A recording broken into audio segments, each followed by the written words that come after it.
बिस्मिल्लाहिर्रहमानिर्रहीम। Open institute of calligraphy and fine arts JLM की जानिब से मैं हूं नवीद अख्तर उपल।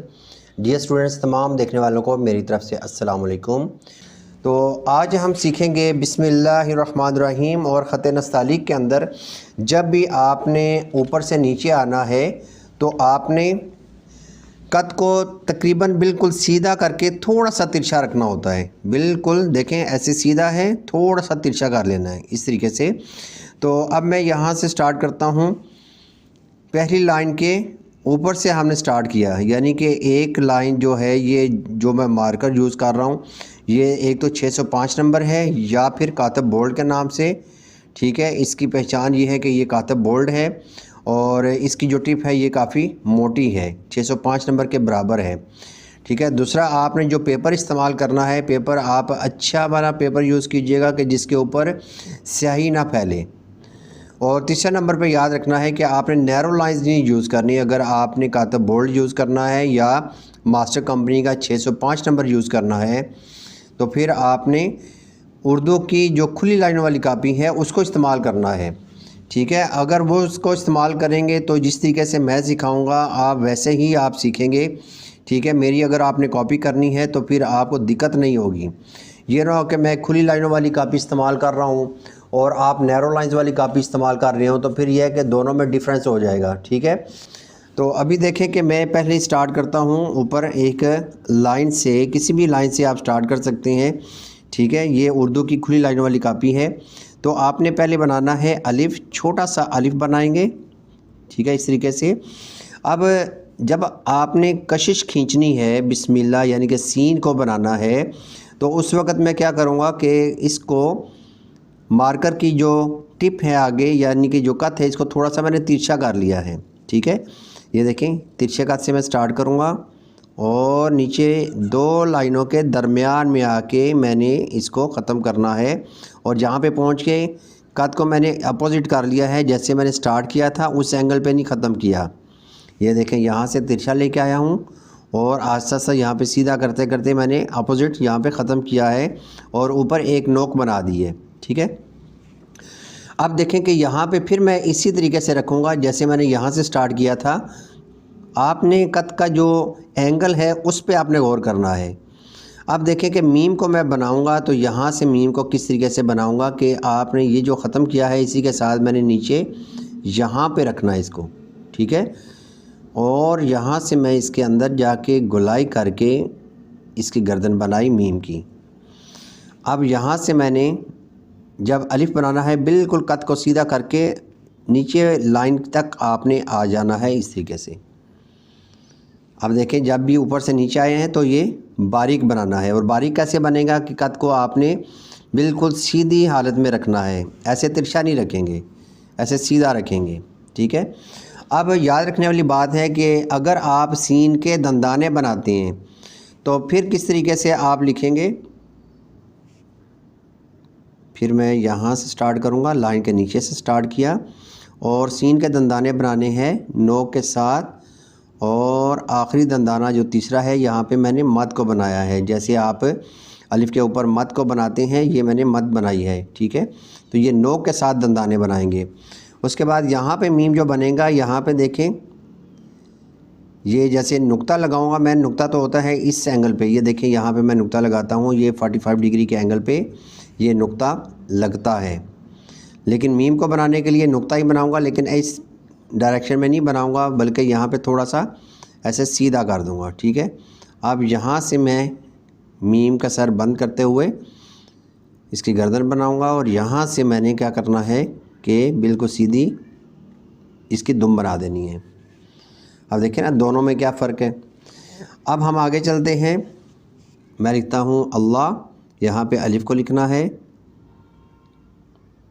कद को मैंने सीधा रखा हुआ है। अब मैं दोबारा लिखता हूँ अलिफ और इसके साथ दूसरा अलिफ जोड़ दिया और यहाँ से गोलाई है ये हमने पूरे कद से बनानी है, ठीक है। ऊपर जा रहा हूँ, जितने भी अलिफ होंगे ये देखें बारीक आ रहे हैं। अब यहाँ पे मैंने बनानी है मद, यानी कि अल्लाह लिखना है और यहाँ पे मैंने मद बनानी है। तो मद जैसे अलिफ के ऊपर मद बनाते हैं, तो इसी तरीके से आप देखें कि कद का जो एंगल है वो मैंने क्या रखा है, तकरीबन 45 डिग्री का एंगल रखा है। जैसे आप नुक्ता बनाते हैं, देखें यहाँ पे रखा और ऐसे ऊपर जाना है, साथ ही नीचे आ जाना है। तो ये देखें कितनी खूबसूरती के साथ बना है अल्लाह। अब अल्लाह जो है वो एक और किस्म से भी बनता है, एक और तरीके से भी बनता है अल्लाह। ये देखें कि यहाँ पे मैंने लिखा और लाइन के साथ गुलाई करके यहाँ तक रखा और यहाँ से फिर मैंने बनाया, थोड़ा सा मैंने ऊंचा ले गया हूँ और यहाँ पे नोक के साथ हमने इसका आखिरी हिस्सा बनाना है। ठीक है, अभी मैं एराब नहीं लगाऊंगा, एराब लगाने का तरीका भी मैं आपको बताऊंगा कि एराब आपने किस तरीके से लगाने हैं। फिर मैं लिखता हूँ यहाँ पे अलिफ। अब लाम और रा लिखना है तो हम क्या करेंगे, अलिफ को ऊपर ले जाएंगे। ठीक है, अब दोनों लाइनों के दरमियान में यहाँ पे देखें, आगे जाऊँगा ये मोटाई और फिर ऐसे नीचे आ जाना है। यहाँ पे पहुँच के आपने क्या करना है, अब रे का जो नीचे वाला हिस्सा होता है ये बनाने में ज़रा दिक्कत होती है स्टूडेंट्स को, तो इसको आप गौर से देखिएगा कि मैंने क्या करना है कि यहाँ से जब मैं ऐसे जाऊँगा तो मार्कर को घुमाना है। ये देखें मार्कर को घुमा रहा हूँ, ऊपर वाली नोक लगी रहेगी, नीचे वाली मैंने मार्कर को घुमा के उठा लेनी है ऐसे करके। ये देखिएगा ऐसे, ठीक है, और एकदम झटका देना है तो नोक के साथ ये बड़ी खूबसूरत तरीके से बनेगी। ठीक है, अब है लिखता हूँ मैं। अगर तो आपने कशिश खींचनी है तो फिर ज़रा इसको ऊंचा करके बनाएंगे और जिस तरीके से आप मद बनाते हैं वैसे बनाना। ये देखें ये मद मैंने बनाई है। ठीक है, और यहाँ से फिर मैं कशिश खींचता हूँ जैसे मैंने सीन को खींचा था और यहाँ पे आके मैं मीम को उसी तरीके से बनाऊँगा जैसे बा और सीन के अंदर बनाई है मीम को। ठीक है, इसी तरीके से बना के यहाँ से मैंने नोक के साथ इसका जॉइंट लगाया है। यहाँ से फिर मैं अलिफ बनाऊँगा ये बारीक। अब यहाँ पे क्या करेंगे हम 45 डिग्री के एंगल पे यहाँ पे मैं एक चाँद बनाऊँगा। ये देखें यहाँ पे मोटाई है, जहाँ पे मोटाई है वहाँ पे आपने पूरा कट और थोड़ा सा प्रेशर देना है। यहाँ पे नुक्ता लगा लिया। अब यही चीज़ मैं यहाँ पे लिखता हूँ, लेकिन ज़रा इसके अंदर क्या होगी, कशिश नहीं होगी। ये देखें यहाँ पे हे को इस तरीके से बनाएंगे और मीम को इस तरीके से बनाएंगे। ये डॉट लगाया, नुक्ता लगाया, अब इसी के ऊपर वापस जाके गुलाई करनी है। ठीक है, यहीं से गुलाई करके यहाँ पे देखें एक गुलाई बन रही है और नोक के साथ फिर मैंने इसका जॉइंट लगाया, अलिफ बनाया नोक के साथ। अब देखें जॉइंट जितने भी होंगे वो नोक के साथ बनेंगे और बारीक बनेंगे। देखें हे का सर बनाया हमने, उसके बाद ये देखें ये जोड़ बारीक है, यहाँ पे भी जोड़ बारीक है, यहाँ पे भी जोड़ बारीक है।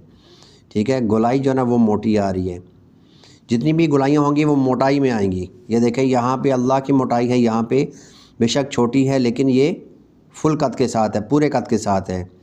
यहाँ पर गोलाई है पूरे कद के साथ है। और जब भी आप आगे जा रहे हैं तो फिर भी पूरे कद से जाना है। जैसे यहाँ पे सीन के अंदर मैं आगे गया हूँ, ठीक है, यानी कि राइट टू लेफ़्ट जा रहा हूँ, आगे जा रहा हूँ, दाएं से बाएं की जानिब आगे तरफ जा रहा हूँ, फिर भी मैंने मोटाई लेके आनी है इस तरीके से। उसके बाद है अर्रहीम।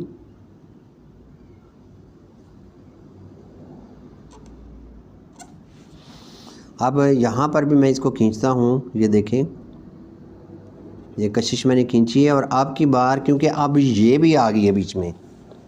ठीक है, अब जब ये आ जाएगी तो उस वक़्त आपने यहाँ पे ये वाला जॉइंट लगाना है। ठीक है, फिर मीम को बना के आपने इसको कंप्लीट करना है इस तरीके से। अब यहाँ पे मैं लिखता हूँ, यहाँ पे छोटा करके लिखूँगा।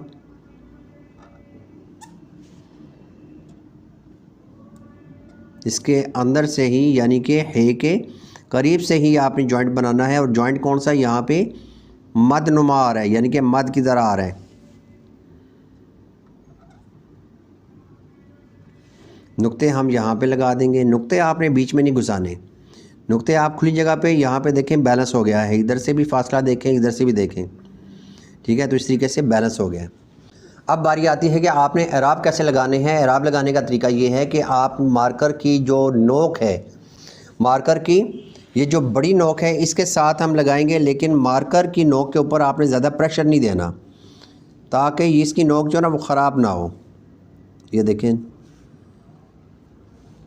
बिल्कुल छोटी छोटी आपने पूरे कद से आपने एराब नहीं लगाने, बहुत बुरे लगेंगे अगर आप पूरे कद से लगाएंगे। आप देखें यहाँ पे जो कशिश आप खींचते हैं तो यहाँ पे जगह खाली है, तो यहाँ पे आप छोटा सा फूल नोक की मदद से आप बना सकते हैं। इस तरीके से खूबसूरती में इजाफ़ा होता है।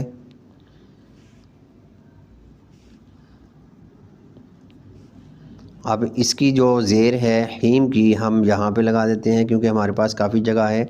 ज़रूरी नहीं कि आपने ये हे को यहाँ पे लगाना है। हे की जो ज़ेर है वो बिल्कुल यहाँ पे नहीं लगाएंगे, आप नीचे ले आएंगे, क्योंकि ये सारे का सारा हे ही जा रहा है। यहाँ पे फिर बनाते हैं हम फूल, यहाँ पे जज़म और यहाँ पे ज़ेर, यहाँ पर भी लगा लेते हैं। अगर आपके पास जगह ज़्यादा है तो फिर आप ये कशिश वाला ऊपर वाला जो बिस्मिल्लाहिर्रहमानिर्रहीम है वो आप लिख सकते हैं। और ये स्टूडेंट्स के लिए बड़ी डिटेल के साथ मैं वीडियो बना रहा हूँ। तो डियर स्टूडेंट्स, ये थी हमारी आज की वीडियो। इंशाल्लाह नई वीडियो के साथ दोबारा हाज़िर होऊंगा। इजाज़त चाहूँगा। अल्लाह हाफ़िज़। अस्सलामु अलैकुम।